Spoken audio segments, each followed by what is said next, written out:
This is Countdown to the Grey Cup with Bill Kelly, delivered by Purolator on the Ticats Audio Network. Welcome to another edition of Countdown to the Grey Cup, delivered by Purolator. I'm your host, Bill Kelly.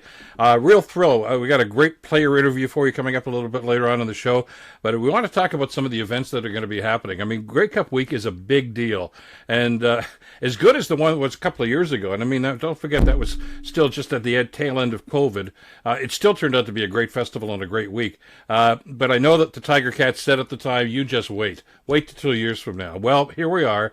And this is promising to be one of the biggest events, maybe one of the best Grey Cup festivals of all time. And one of the guys that's front and center for this whole thing is our next guest.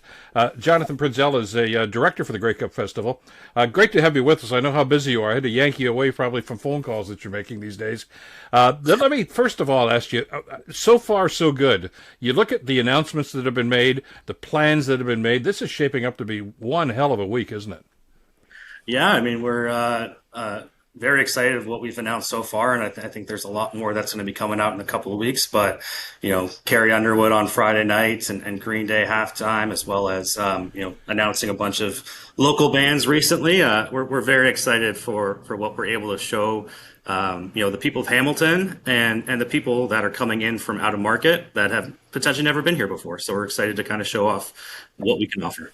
Well, when I talk to some of your guys, some of your fellow employees with the Cats, Matt and Jerry and other guys, and, they say, we want to make this the best thing ever. And I said, that's huge. I mean, I've been to past Grey Cups. The 100th Festival in Toronto a few years ago was a great show, great party, went off so well. Winnipeg, everybody that gets a shot at it. But you guys had a master plan, didn't you? And he says, just wait and see what's going on. And this is right into your wheelhouse. I mean, this is what you do. So you just say this, I guess the whole city right now is this is your portrait, and it's up to you guys to kind of paint it. And you're the kind of, hey, hold my beer guy, and I'm going to make this thing work. I know you don't do it by yourself. There's a great team that's working with you on this. But it's incredible to see how you can all pull this together. And it's not just something that, hey, yeah, there's a football game that Sunday. This covers the whole city. As a matter of fact, it covers the Niagara Peninsula too. You guys are everywhere that week, aren't you? We are, yeah. I mean, you've kind of mentioned it. Like, we're trying to bring the best of Hamilton together. So, working with Supercrawl, which is one of the best music festivals in the region, kind of utilizing them to kind of create a unique festival experience downtown. You mentioned the regional Grey Cup. We've brought the CFL Awards and a couple of other events out into Niagara Falls with some great partnerships with the province of Ontario. It's not just about Hamilton. It's about the region and really showing off what all we have to offer. And we're very excited that, we just announced last week, 40 Canadian bands from the local market that are going to be performing on the streets. So we're very excited to kind of show off all of that stuff for everybody who's coming down to enjoy the Grey Cup Festival. And what you guys have done here, which I think is so fabulous, is you're not inventing the wheel here. You're basically shining the light on some of the great things that we already have in this area. Tim Podosick and his group, of course, have done an incredible job with Supercrawl over the years. It's, as you say, one of the highlights of the entire year when he has his festival. And music scene in Hamilton has always been here. And musicians know that. You talk to some of the great musicians around here, and they always point to Hamilton and say that's where organically a lot of this stuff has grown from. And now we're going to be able to show it off. That's pretty cool, isn't it? Yeah, it is. I mean, for anyone who doesn't know, like Thursday to Saturday on the festival stage, downtown Hamilton on James Street, we're going to have, as I mentioned before, 40 Canadian bands. So this includes a SiriusXM Kickoff party headlined by the Dirty Nil and performances from the Royal Canadian Air Force Band and NOBRO. Like, we're going to be, put on quite a cool show for anyone who's into the music scene that wants to come down and check it out. It's all free. So not only do we have kind of the paid events that are, Carrie Underwood and that kind of stuff that's going on, we have a lot of stuff for, families and people who just kind of want to check it out without spending any money. We've got a lot of fun, cool stuff for everybody. Well, and that's one of the nice things about this. I mentioned years ago when George Stephanopoulos was doing the show here, Strombanopoulos, and he had Gord Downey on, the late Gord Downey on. and he was kind of throwing questions at him. He says, "Best city in Canada for live music," and Gord Downey said, "Hamilton." without hesitation. That's a Kingston guy saying that, but that's because the clubs are here, the talent is here. People love to come here because there's great folks that can produce music, great folks that can write music, and we've got local bands like the Arkells and Monster Truck and so many others. But others from other areas come into this area too. So this is going to be a blast, and it's really just kind of an extension, I guess, Jonathan, of what we've been doing in this city for years. But now everybody who comes to Hamilton is going to be exposed to that and can have a blast. And as you say, most of this stuff are free events. You can just show up and have a great old time. 100%. Yeah, we're very excited to, show off all these local partners. And I mean, other things that are kind of going on down there too that are free. We have, the armory. We're going to have, showing off an actual active armory that no one in Hamilton probably has ever stepped foot in unless you're involved with the military. That's going to be opening their doors, and we're going to have, fun activations for the full family. So, we got music, we got fun stuff for family to do. So, obviously encouraging anyone in the area to come on down and check out what we're doing. We've got a lot of cool things that are unique to our Grey Cup. And you mentioned the regional part too. So, I mean, we actually announced the CFL Awards this week. So that's now on sale on Ticketmaster.ca. That's down in Niagara Falls. So, a lot of cool things going on. And we're actually releasing, I think, later this week, the regional transportation service. So, if you're from the area down in Niagara, or if you're coming to the region and want to stay down in Niagara, we do have some information on hotels on the website, but we will have a shuttle service that brings people back and forth. Free of charge as well, as we worked with the province of Ontario to kind of get that up and running. So a lot of cool things we're doing, and anyone that's kind of down in the Niagara region, you can kind of sign up for that. Details will be on the greatcupfestival.ca probably later this week.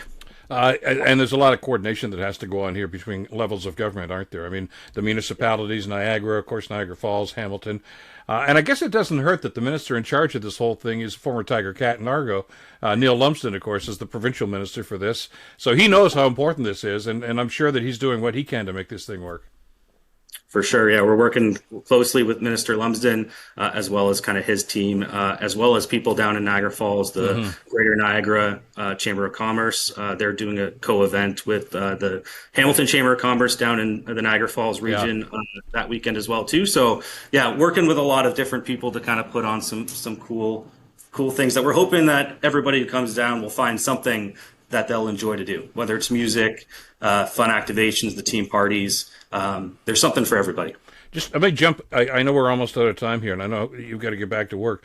But talk to us a little bit about the tailgate party that day. I've experienced that in other cities where I've gone to Grey Cups. And it's, boy, you want to get pumped up for the game. It's going to be a big event. It's going to be right across the road from the stadium.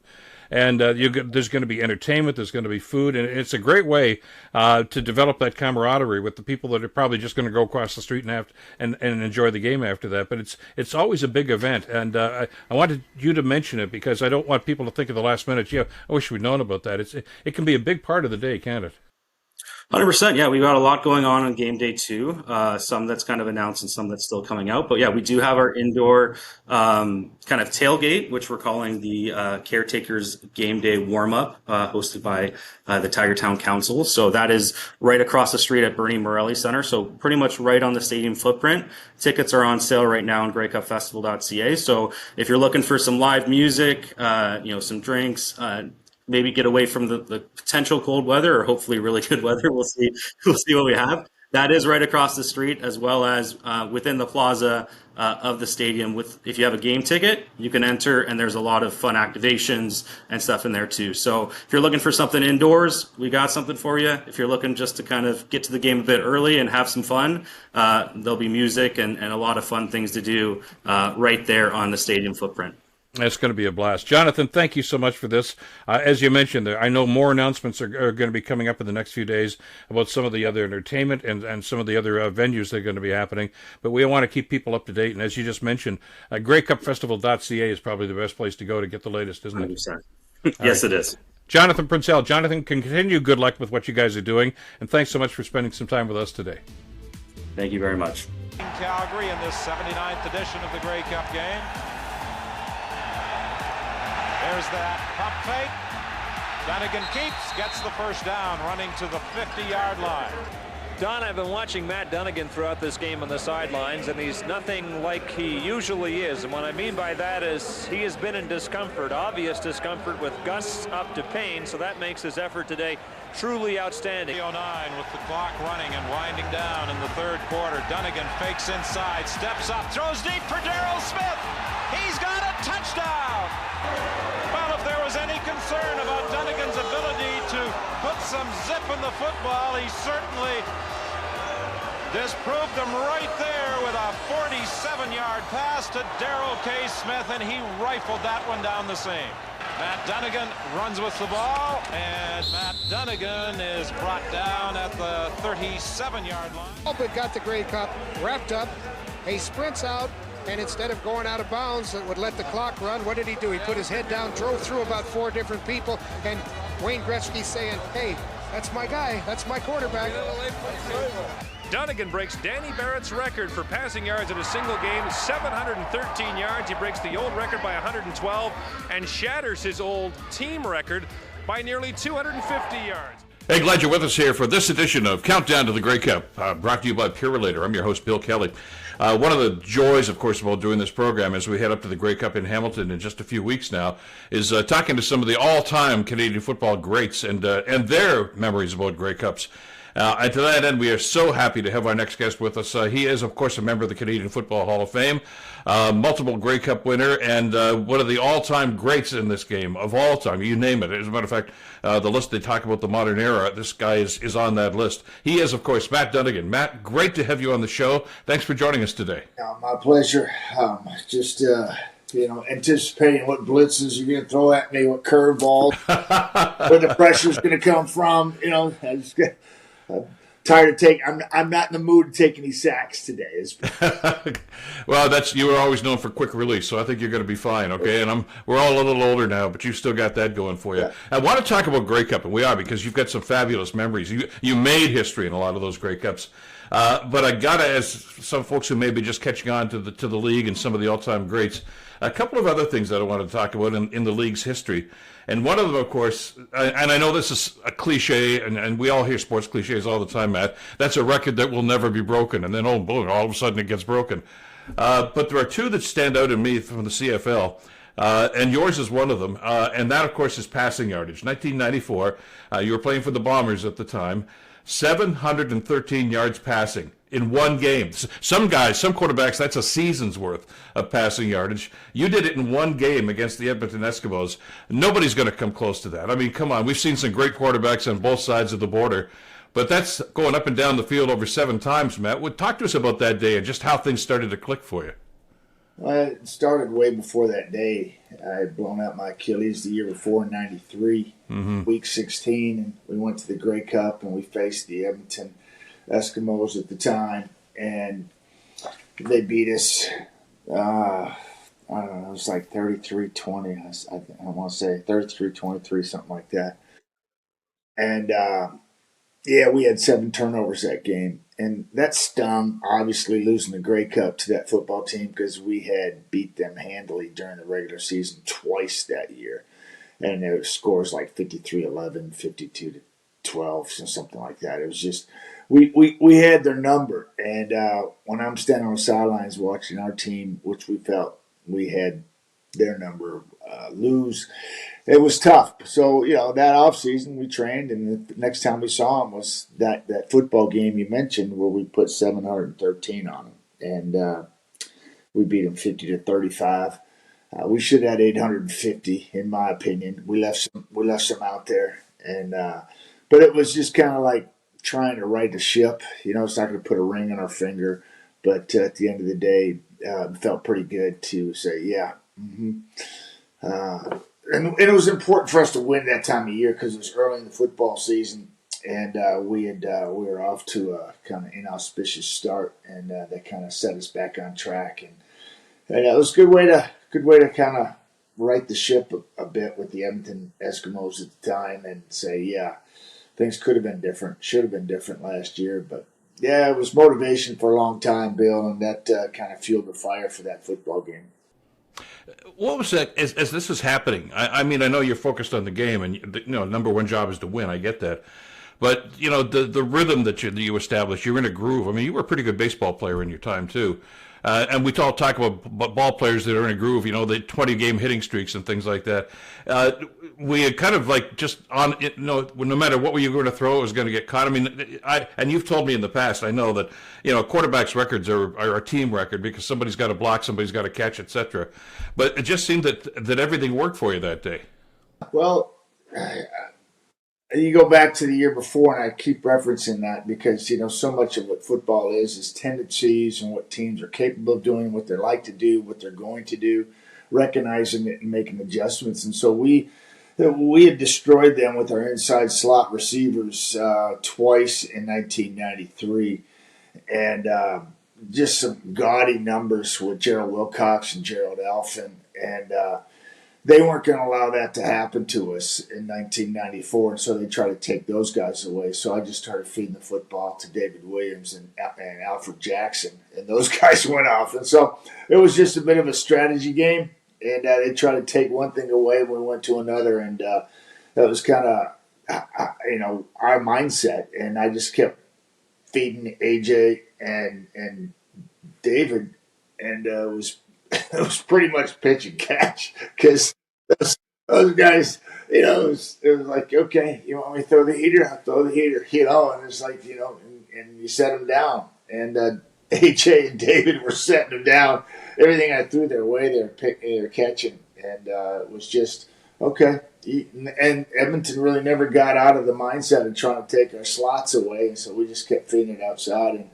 And yeah, it was one of those things where, well, if it's not broke, don't fix it. Just keep slinging it. And we did. And I remember when we were close, I think we were sitting at 699, and Alan Boyko was the receiver that actually set us over the top of 700. And I look up, and he's uncovered to my right. And, it's kind of, give him that look like the ball's coming your way. And I get the ball in my hands, and I snap, and I give it to him, and he runs and makes a guy miss and picks up 14 yards, and that was the end of it. And it was a pretty special day because so many people involved. I think it was Chris Walby's 200th game too, and he was recognized at halftime, and they gave him some type of hokey prize, and he was looking for a car, and he got a football, and it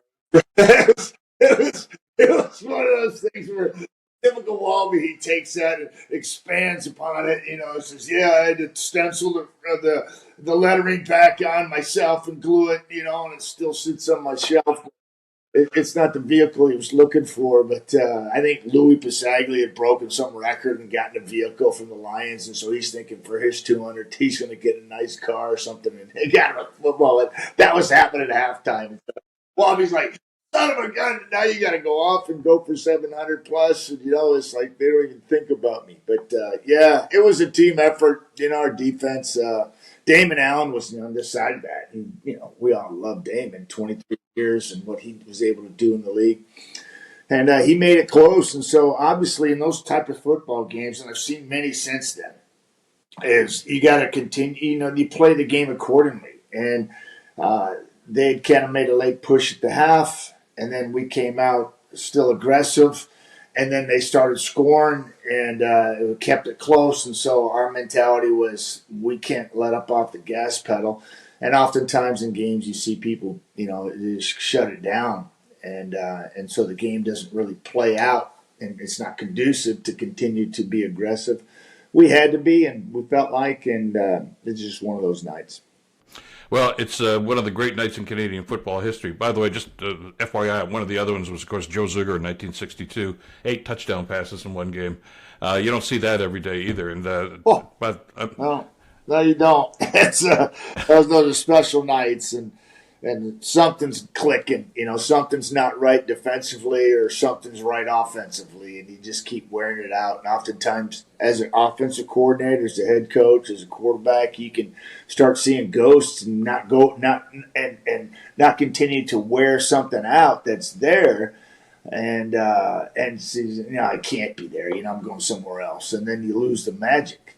You just got to continue to, I think, feed that and take it and trust your eyes. And oftentimes people don't, and they get off of it because they thinking, it can't possibly be there again. Oh no, it is. And it's one of those phenomenons too that lead to these type of situations, and why it's so rare, because a lot of things come into play.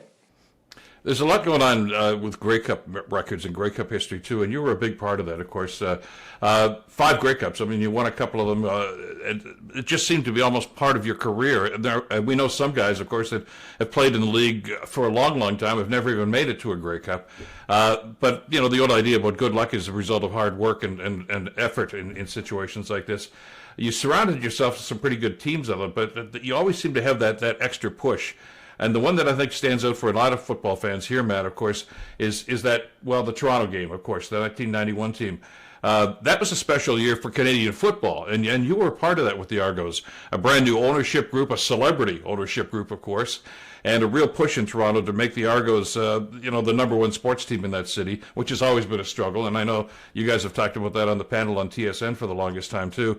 But again, this year, probably the best team in the league, hands down. And the fans are just kind of warming up to it right now. But in that particular year, talk to us about walking through that year. What was it, 13-5, I think you guys went that year. And it was not easy. I mean, there were a lot of hard-fought football games in there.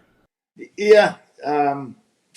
It was the 90 team we thought was just as explosive and as good. And, it was – anyways, the 91 team was special. And it was special because of our ownership group, the way that they treated us, and obviously getting the Rocket up here and to go along with our special team. And I often describe the Rocket as a 21-year-old shield for a bunch of all-star professional athletes that knew how to get it done and could hold a room by themselves. All 40-plus of us on that football team, I think, had just incredible personalities and approaches, and then you get an opportunity to relax wherever you go because everybody wants to talk to the Rocket, and they want to. And so he's out there answering all the questions and fielding the media as everybody else is veteran players relaxing, having a good time, just taking care of business. And it was a pretty unique scenario for us. A lot of ups and downs too that year. Obviously a lot of injuries to work through. Personally, I had broken my collarbone twice that season, and obviously going into that Grey Cup, it was shattered in 3 places, and for the life of me, I look back at that and look at Adam Rita and his decision that he made to start me over Ricky Foggy in that game. It's like, what are you thinking?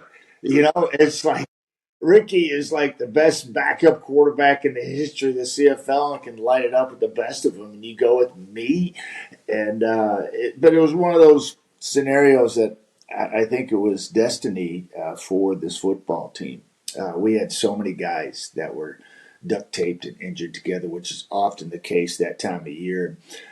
Chris Gaines, Mike Pinball Clemens, myself, and so many other guys were just piecemealed back together to go play in that football game in horrific conditions against a very good football team in the Calgary Stampeders. One of the plays of that game that jumps out, I think, at a lot of people's minds, though, Matt, is that long touchdown pass to the Rocket. It was a bitterly cold day. I don't think I need to remind you of that in that particular Grey Cup. And we knew that you were banged up. I mean, a lot of the time they're not specific about those injuries, but we knew that this was going to be a challenge for you to play that game. Yet it's as if nothing's going on.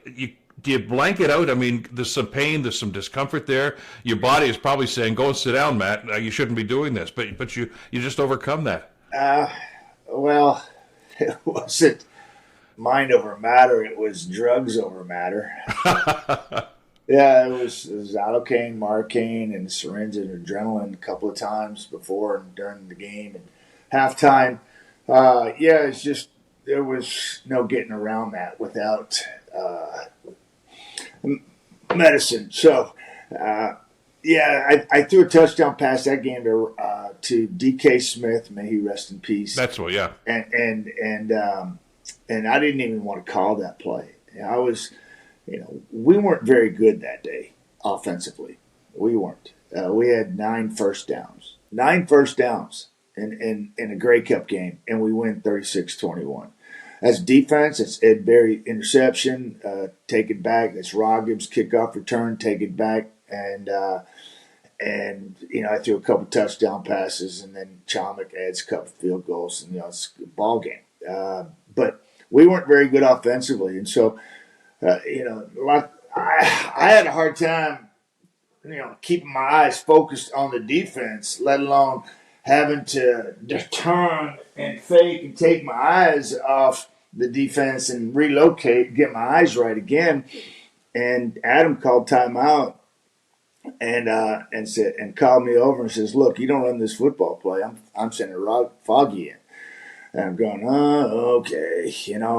I roll back out there and I run the play that Adam wanted to run, and DK was wide open down the slot, and I just had to somehow muster up enough, courage to sling it down there, and he was wide open, and I got it out there, and it was an easy walk-in touchdown. But it's funny how things play out and what you remember of those plays and those games, and that was one of those plays where I was just dead set. There's no freaking way I'm running it, and because I can't do things. We're keeping our defense, let alone taking them off. But Adam knew what was going on, and he was the right coach. Fabulous leader of men, continues to be that way, and that's an example of it on that special day that capped off and just an unbelievable football season. You, to use the sports phrase, I guess, you always played hard. I mean, the part of your history in the Canadian Football League, of course, were injuries. You talked about the collarbone, you've had Achilles injuries, etc. You don't back down from anybody. As we've talked about in the past, I was the in-stadium announcer for 15 years for the Tiger Cats in those days. And some of the stuff that you did on the football field and some of the stuff that I figured, how can he even get up after that?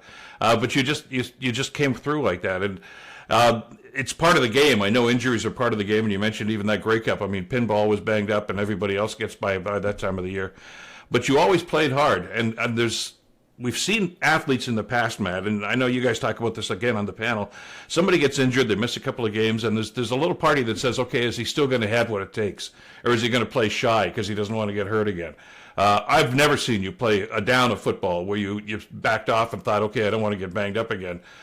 You were a quarterback that played like a linebacker, and that seemed to be your attitude. Yeah, it was. It's just my interpretation of how the game's supposed to be played, what I brought to the table. I wasn't playing so much for the name in the front of my jersey. I was playing for the name in the back because of my brothers, my father. Just this is the way the Dunigans roll, and so I always that was just what I did. I encourage players to do that today because everybody is different, and you bring unique skill sets to the field, whether that's mental, physical. It's what makes you who you are, and I think that, and even like a Trey Ford or a Dustin Crum in today's game, I watch these kids, and when I talk to them, I encourage them to be who they are. You'll figure out the game, but God gave you a certain skill set, use it and abuse it. And so often I'm sitting there watching games with my colleagues, or I hear people say, you got to get down, or he's got to get down there. Oh, that's a business decision, run out of bounds. It's like, I was out there playing football. It was like kill the guy with the ball in the front yard, just sling him off your shoulders and get as much as you possibly can to stay up and move the sticks or put the ball in the end zone. That's the idea. And so no matter what you're playing with, and there's often times where a coach would ask you, hey, can you go this week? We need a W. And it's like, yeah, I can go. You know that I'm playing with a torn hamstring, but I'll play. And you need to go out there and you take that mentality. It's who I was. That's how I played. I just and I'm glad I was able to last for 14 years, ups and downs. Started only 166 football games, and who knows? I don't, but hindsight's 20/20, and I just didn't want to ever regret not being who I was and leaving it out on the football field. And I think people pay good money to watch you play, and you're there to entertain and to play it like you know how. And that's how I knew how, Bill. Well, and I know it's in your blood. I mean, we're still season ticket holders, of course, at Tim Hortons Field for the Tiger Cats. And when you guys are doing the games on TSN, the broadcast booth is way down in the corner of one of the end zones for people that don't know the stadium. But invariably, I see you down on the field. As soon as the game starts, you and maybe Milt, but usually you will walk down there. It's in your blood. You've got to be down on the field. And what I like about this is, because we sit right by the Ticat bench, the players come over to you. And they want to talk to you. I mean, you're a mentor. You're a Canadian football legend. Are you comfortable with that? I don't see myself that way. I just see myself as a guy in a position to stick his nose in there. And I've caught myself over the years, standing next to the head coach on the sidelines, and or as close to him as possible. But yeah, it's just. It's a very unique position that we have in the broadcasting world. You can't do it anymore. I'm not coaching anymore, but you're involved in it, and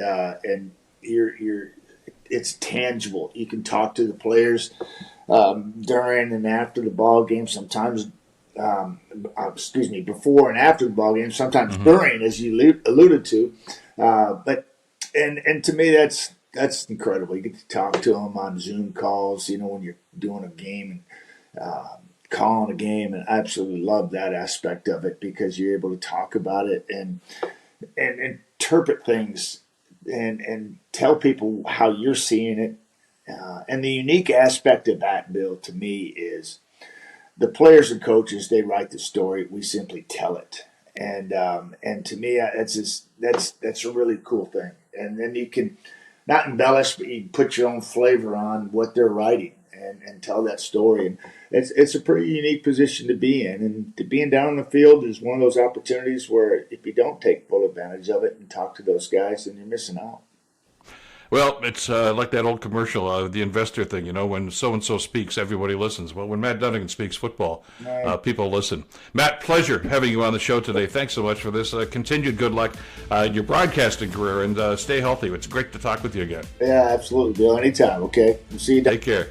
The great Matt Dunigan, CFL Hall of Famer. That's it for this edition of Countdown to the Grey Cup. By the way, for all the latest info about the 2023 Grey Cup, go to thegreycupfestival.ca for all the details. And watch for this next edition of Countdown to the Grey Cup. I'm Bill Kelly. See you next time on the Ticat Audio Network.